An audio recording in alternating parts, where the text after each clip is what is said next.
Sofia Valdez featured Prez, written by Beaty and illustrated by David Roberts. Sofia Valdez featured Prez. Sofia was a baby who got things done, helping her family before she even turned one. She and Abuela went out every week to help elderly friends around Blue River Creek who couldn't get out and about on their own and with no place to gather were stuck home alone. Raking leaves and taking pets for walks or just dropping by for a treat and to talk. Sofia Valdez did as much as she could for her family, her friends, her whole neighborhood. A dreamer, a doer, a real life go-getter. Most people like good, but Sofia liked better. Each morning, Abuela walked Sophie to class. They walked home again along Blue River Pass, making plans, munching cookies. Abuela and girl, except for that Tuesday when Pup saw the squirrel. With a howl, Pup took off racing through the town, over and under, across and around. Sophia scrambled to try to keep up with the hollering man and the bellowing pup. Up the squirrel ran to the top of the hill, made of leftover junk for the local landfill. They reached the tip top of that mountain of trash, which jingled and broke with an ear-splitting crash. Down they tumbled and hit with a thud on a moldy old pumpkin surrounded by mud. Ouch, cried Abuelo. He struggled to stand. A dangerous mess, he said, grasping her hand. The next day, Sofia walked to school solo, but it wasn't the same as without her abuelo.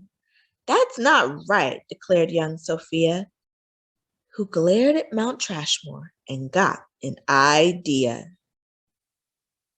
The very next morning, at dawn, she planted a sign in the front of the lawn. She stood back and smiled, and Pup gave a bark. Get rid of Mount Trashmore. Let's build a new park. Each of her neighbors had something to say about benches and fountains and places to play. Meeting spots, gardens, and baskets for bees, a rubber duck pond, and a kiosk for cheese. She drew every thought on her map of the park, which was perfectly perfect by quarter till dark. She drifted to sleep in her soft, cozy bed. Then bam, she awoke when a thought smacked her head. Her heart skipped a beat as she realized each one of her neighbors had said, "Let me know when it's done." They all thought Sofia could build it alone. But how could one girl do so much on her own? The weight of that thought made her tender heart ache. As night thunder growled, she laid wide awake. Then dawn brought a storm, and the gloomy sky wept, and the heartsick Sofia finally slept. Abuelo baked cookies when Sofia got up. He gave her a bagful and snuck one to Pup. He blinked like a tear as he hugged his Sofia. For courage, he whispered, Te amo, mi vida. Sofia's knees wobbled. She felt weak inside. She looked at his ankle and quite nearly cried. Though she didn't feel brave or courageous at all, Sofia Valdez went to face City Hall. My goodness, there it is. The mayor's office sent her to room 401, the Blue River Creek Department of Fun, which sent her downstairs to room 302, the office of duck ponds and cool things to do, to the office of monkeys, the department of cheese, the division of fountains and meetings and bees, then down to the basement, so musty and cramped, where all the town's papers were sorted and stamped. And that's where the clerk said, when no one else did, "You can't build a new park. You're only a kid." The words smacked Sofia deep down in her heart. Her plan was kibosh before it could even start. "I think," said Sofia, "that That law is wrong. But her second-grade voice didn't sound very strong. The clerk said clearly it cannot be done. Do you have any questions? Sophia said, One, if you were me and I was you, and he was your grandpa, what would you do? I will, said the clerk. Then she said nothing at all. She thought and she thought. Then she sent out a call to every employee throughout City Hall. The entire government of Blue River Creek crammed into the office to hear Sophie speak.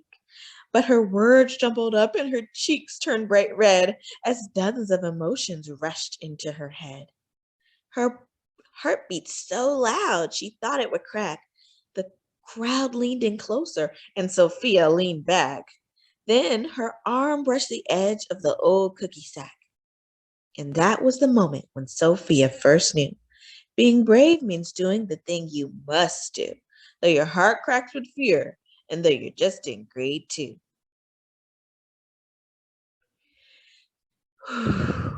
She took a deep breath, looked the mayor in the eye, and though her knees wobbled, she held her head high. Sophia started talking. She spelled out her plan and why it all mattered and how it began. And once she got rolling, she had a lot to say about meeting spots, monkeys, and places to play, and other ideas for things they could do to help town elders and other folks too. She had thoughts on the library and thoughts on the zoo, and perhaps a way to combine the two. And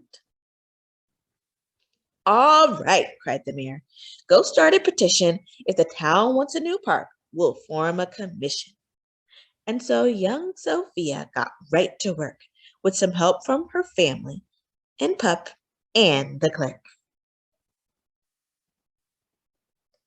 Then others joined in, not all, but a few, like Miss Layla Greer and the kids in grade 2.